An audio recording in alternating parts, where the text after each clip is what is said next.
Chương trình Việt Fix Tonight được bảo trợ bởi Estiva Health, bảo hiểm sức khỏe yêu đời.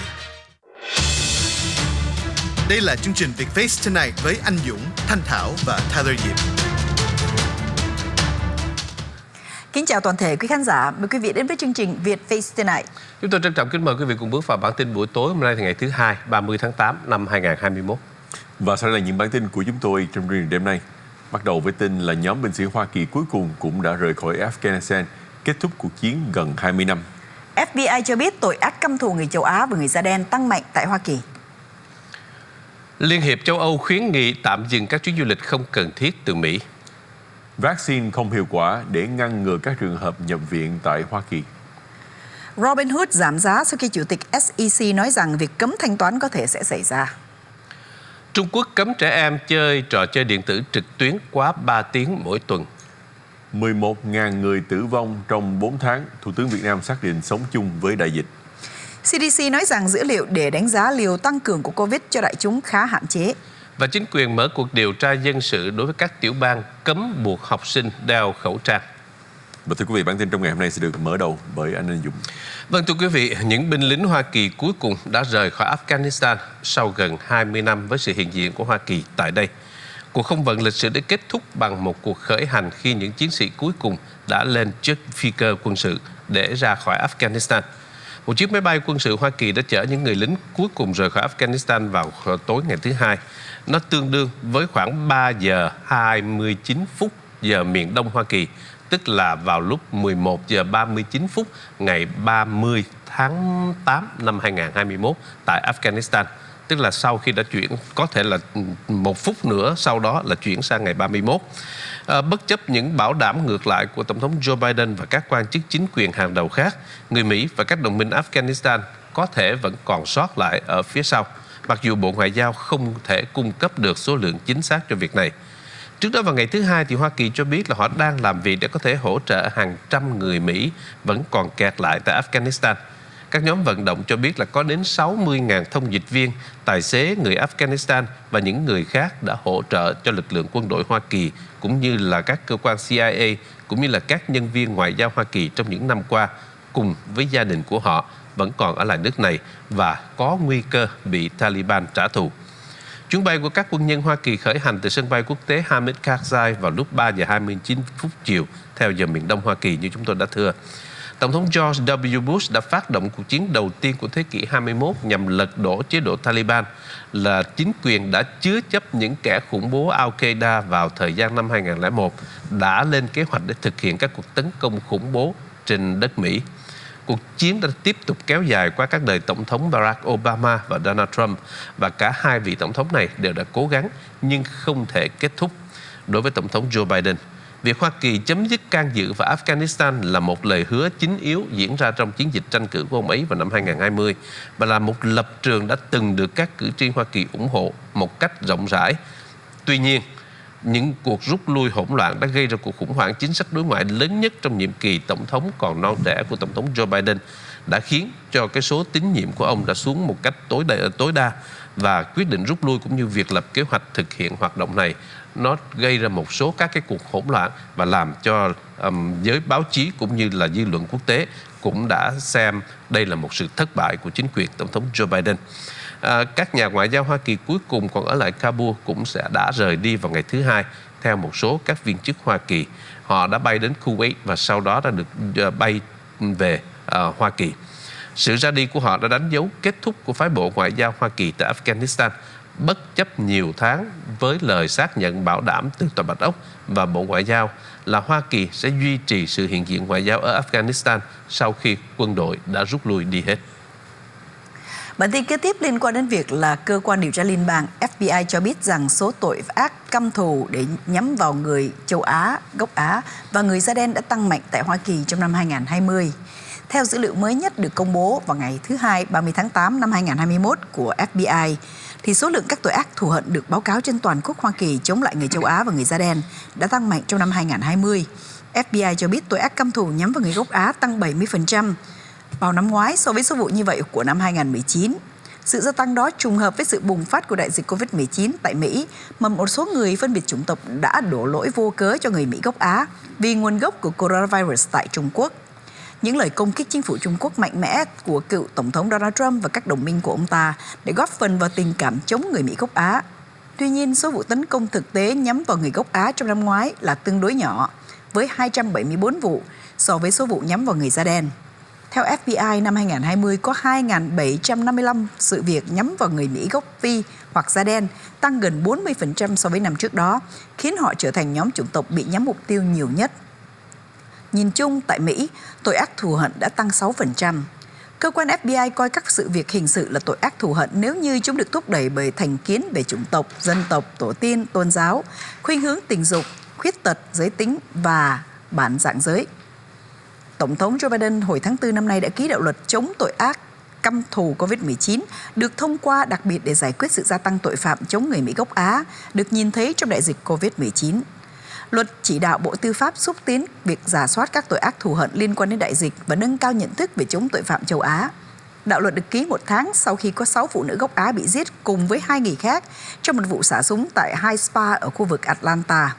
Sau các vụ chống người da đen thì mục tiêu lớn nhất của tội phạm căm thù là người da trắng với 773 vụ được báo cáo và người Do Thái, những người có liên quan đến 676 vụ, theo dữ liệu được công bố hôm thứ Hai.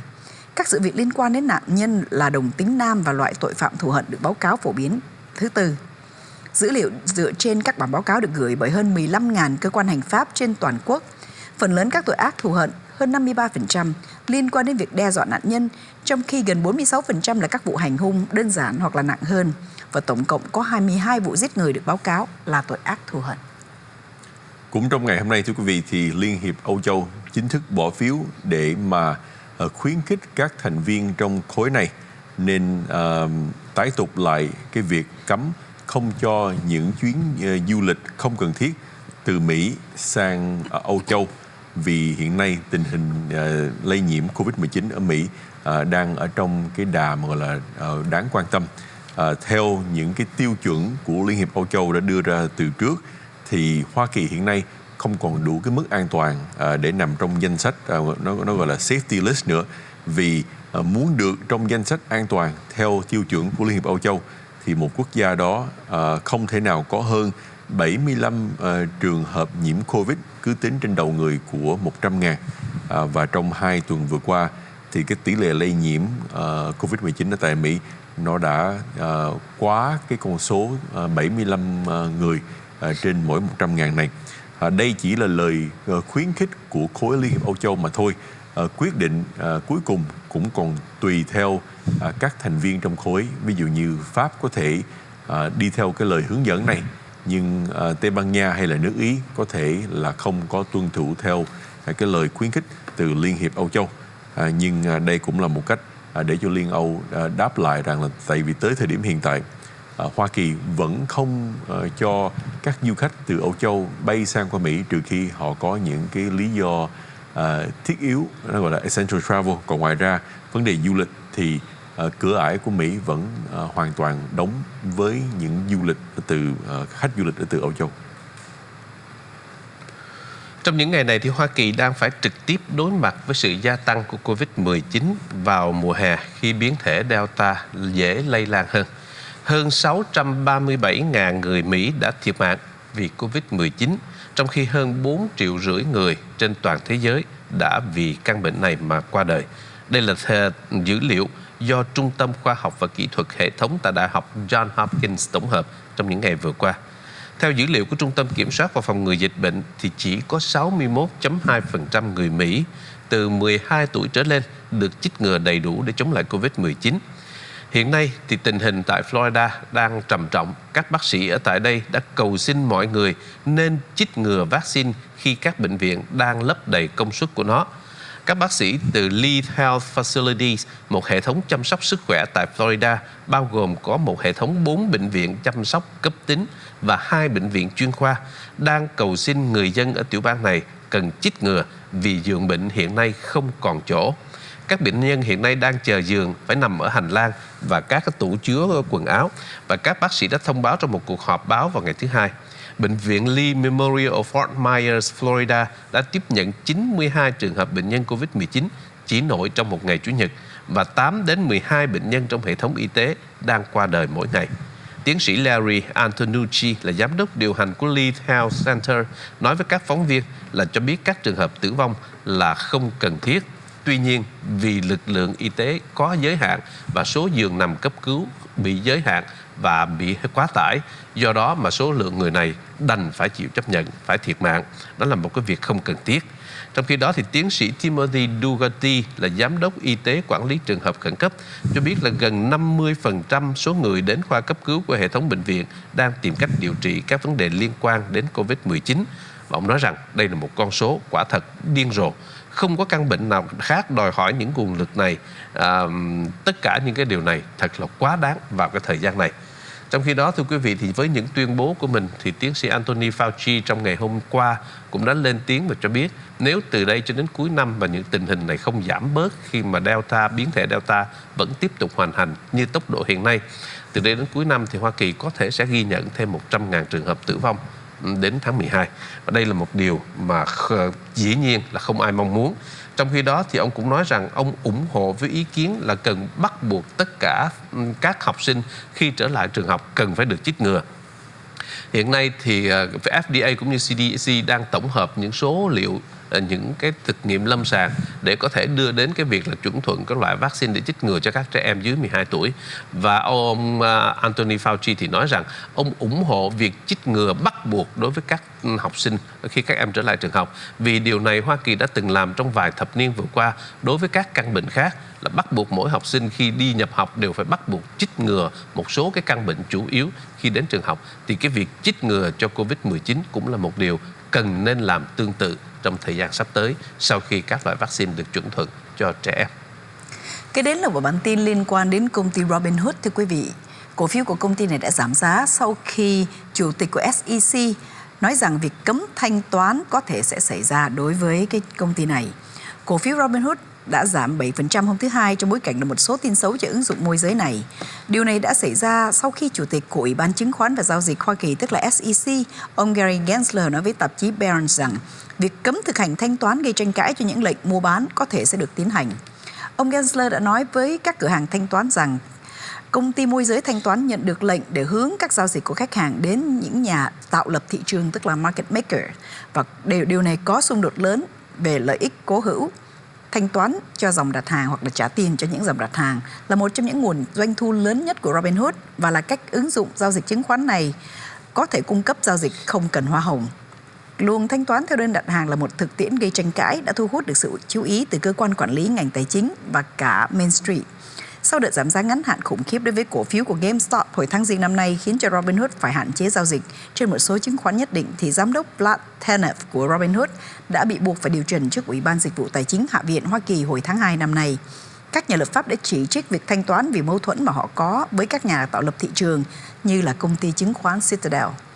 Bình luận của ông Gensler được đưa ra sau khi SEC cho biết hôm thứ Sáu tuần trước rằng họ đang đẩy mạnh một cuộc điều tra về cái gọi là thúc đẩy mua bán cổ phiếu như là một trò chơi và lời nhắc hành vi được sử dụng bởi các nhà môi giới và cố vấn đầu tư trực tuyến nhằm thúc đẩy mọi người giao dịch nhiều cổ phiếu hơn và các loại chứng khoán khác.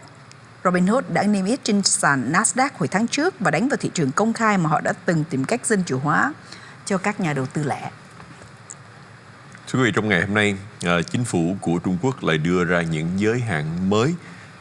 cấm trẻ em dưới 18 tuổi chỉ được phép chơi video game trực tuyến một tuần không có quá 3 tiếng đồng hồ và cũng như là chỉ được chơi vào cái khung thời gian thứ Sáu, thứ Bảy và Chủ nhật và chỉ được chơi từ 8 giờ tối cho đến 9 giờ tối mà thôi, bao gồm luôn kể cả ngày lễ chính thức của quốc gia, đó là những ngày holiday. Đây là kế hoạch mà chính phủ trung ương ở tại Bắc Kinh sẽ đưa ra áp dụng trong những ngày tới. Trong ngày hôm nay chỉ là mới tuyên bố chính sách này thôi chứ nó chưa được đi áp dụng. Luật lệ hiện tại của Trung Quốc được áp dụng từ năm 2019 đến bây giờ cho phép trẻ em dưới 18 tuổi được quyền chơi video game 1 tiếng rưỡi mỗi ngày, 7 ngày một tuần. Nhưng trong thời gian qua, chính phủ của Trung Quốc vẫn cho rằng là cái việc mà để cho con nít chơi video game trực tuyến đó là phải chơi qua hệ thống internet. Nó đã làm cho cái vấn đề mà gọi là học hành của các em bị sa giảm. Nó khiến cho đầu óc của các em không có minh mẫn dựa theo những cái quan sát của chính phủ Trung Quốc. Cho nên một lần nữa họ sẽ hạn chế từ 1,5 tiếng mỗi ngày xuống chỉ còn có 3 tiếng một tuần, mà chỉ được chơi vào những ngày cuối tuần mà thôi. Cổ phiếu của những công ty trực tuyến này dĩ nhiên cũng sẽ bị ảnh hưởng. Tuy nhiên rằng là hiện nay ở tại Trung Quốc đã có đến 110 triệu trẻ em dưới 18 tuổi chơi video game thường xuyên. Và con số này là con số mà nó sẽ ảnh hưởng đến doanh thu của các công ty này. Trước đây thì Trung Quốc đã từng nói rằng, hay là từng so sánh rằng là video game, mà nhất là những video game từ phương Tây bán vô trong nội địa của Hoa Lục đó, nó cũng tương tự như là những cái loại ma phiến trước đây mà các nước phương Tây đã bán vô trong thời kỳ mà đế quốc Đại Thanh. Và họ cho rằng là cái việc video game nó khiến cho trẻ em nghiện ngập và không muốn làm những sinh hoạt nào khác, cứ suốt ngày mở máy computer ra để mà chơi và không làm những chuyện ích lợi nào khác cho xã hội. Trong một bản tin từ Bộ Y tế Việt Nam đã được đài VOA trích dẫn trên trang mạng online của mình, thì tính cho đến ngày hôm nay đã có hơn 11.000 trường hợp thiệt mạng vì đại dịch Covid-19 tại Việt Nam. Một ngày trước đó thì Thủ tướng Việt Nam là ông Nguyễn Minh Chính đã nói trong một cuộc họp về phòng chống dịch rằng Việt Nam xác định phải chung sống với dịch bệnh và không thể khống chế nó một cách tuyệt đối. Trước đây, trong suốt 1 năm 4 tháng tính đến ngày 26 tháng 4 năm nay thì Việt Nam đã được cộng đồng đánh giá khá cao vì vấn đề kiểm soát dịch rất tốt, với tổng số trường hợp lây nhiễm trong cả 1 năm 4 tháng là 2.852 trường hợp và chỉ có 35 trường hợp tử vong. Tuy nhiên, tình hình đã thay đổi một cách chóng mặt kể từ ngày 27 tháng 4, với số trường hợp lây nhiễm liên tiếp lên đến hàng ngàn trường hợp mỗi ngày, và đặc biệt là ở tâm dịch gồm có Sài Gòn, Bình Dương và một số các tỉnh lân cận ở khu vực miền Nam. Số trường hợp nhiễm mới của cả nước chỉ trong 4 tháng qua đã gia tăng lên 445.000, tức là quý vị đang thấy trên màn hình 449.489, đang điều trị là 209.609, đã khỏi bệnh là 228.816, và con số tử vong là 11.064. Những cái tin tức này, những con số này được cập nhật vào buổi tối ngày 30 tháng 8 bởi Bộ Y tế Việt Nam. Vào giữa tháng 8 thì Bộ trưởng Bộ Y tế Nguyễn Thanh Long đã lý giải trong một cuộc họp của Ban Chỉ đạo Quốc gia về việc phòng chống dịch rằng đợt dịch bệnh này lây lan rộng và kéo dài là vì biến chủng Delta có khả năng lây lan rất nhanh và mạnh trong không khí.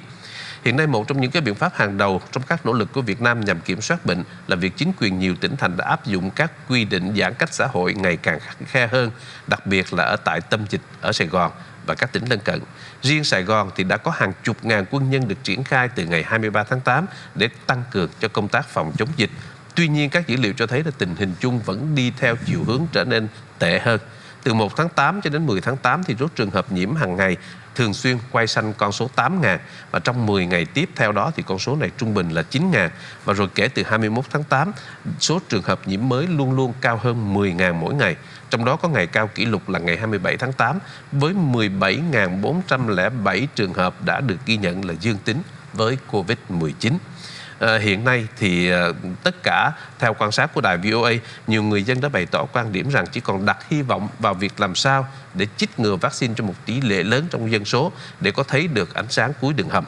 Bản tin tối ngày 30 tháng 8 của Bộ Y tế Việt Nam là cho biết rằng Việt Nam đã chích ngừa tổng cộng được hơn 19.700 triệu liều vaccine. Chúng tôi xin lỗi, 19.700.000 liều vaccine. Trong đó gần 17.200.000 người đã được chích 1 mũi và hơn 2,5 triệu người đã được chích đầy đủ 2 mũi.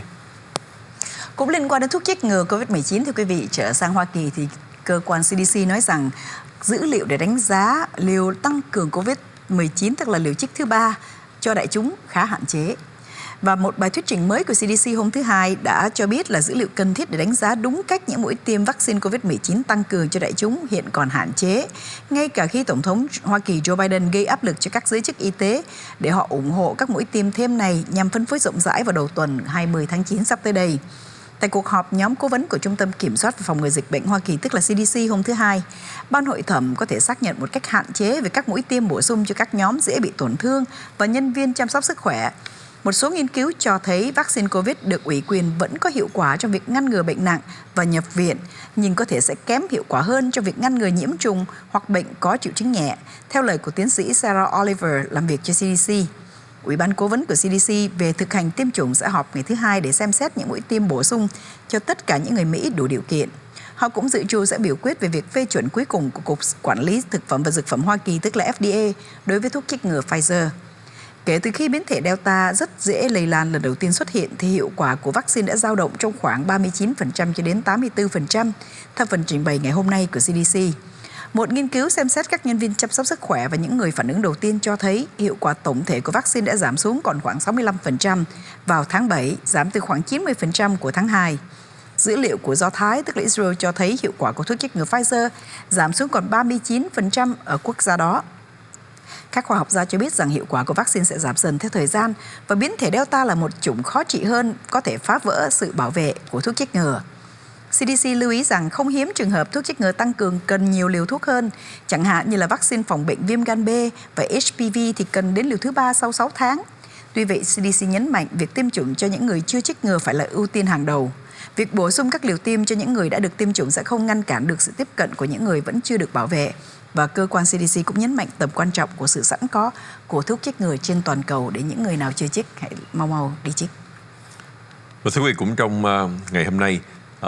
cơ quan tranh đấu cho quyền lợi dân quyền nằm trong Bộ Giáo dục Hoa Kỳ đã chính thức mở một cuộc điều tra nhắm vào các tiểu bang mà đã vừa mới thông qua những luật lệ ngăn cấm các học khu địa phương không được bắt buộc học sinh của mình cũng như là thầy cô giáo đeo khẩu trang.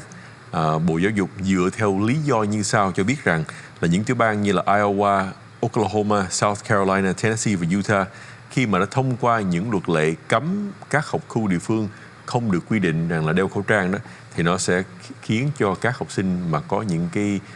bệnh nền hay là có những cái sự đề kháng yếu gặp nguy cơ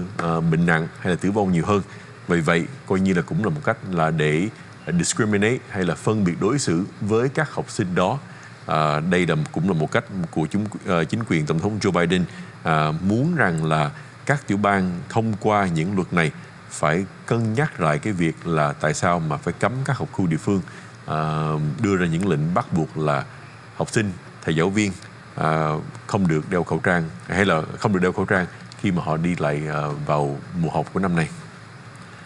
Thưa quý vị, bản tin vừa rồi cũng đã kết thúc cho chương trình Việt Face Tonight trong ngày hôm nay. Cảm ơn quý vị rất nhiều và xin hẹn quý vị lại vào chương trình của ngày mai.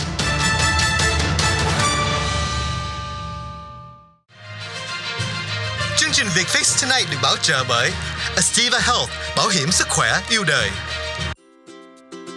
Astiva, bảo hiểm sức khỏe yêu đời. Astiva vừa khai trương một trung tâm sinh hoạt ngay tại Lido, Sài Gòn. Với tâm nguyện chăm sóc thành viên như người thân, Astiva đem đến cho quý vị một trung tâm gần gũi cộng đồng người Việt để sinh hoạt và gặp gỡ hướng dẫn viên về bảo hiểm sức khỏe trong khung cảnh thú vị và thân mật. Địa chỉ 9551 Bosa Avenue, Suite E, Westminster, Cali 92683, kế bên nhà hàng Thành Mỹ. Gọi số 1866 610 0655 để biết thêm thông tin về chương trình sinh hoạt hấp dẫn tại trung tâm. Nếu quý vị thích xem những chương trình này, xin nhấn vào nút subscribe để có được các thông tin và phóng sự mới nhất từ Vietface TV.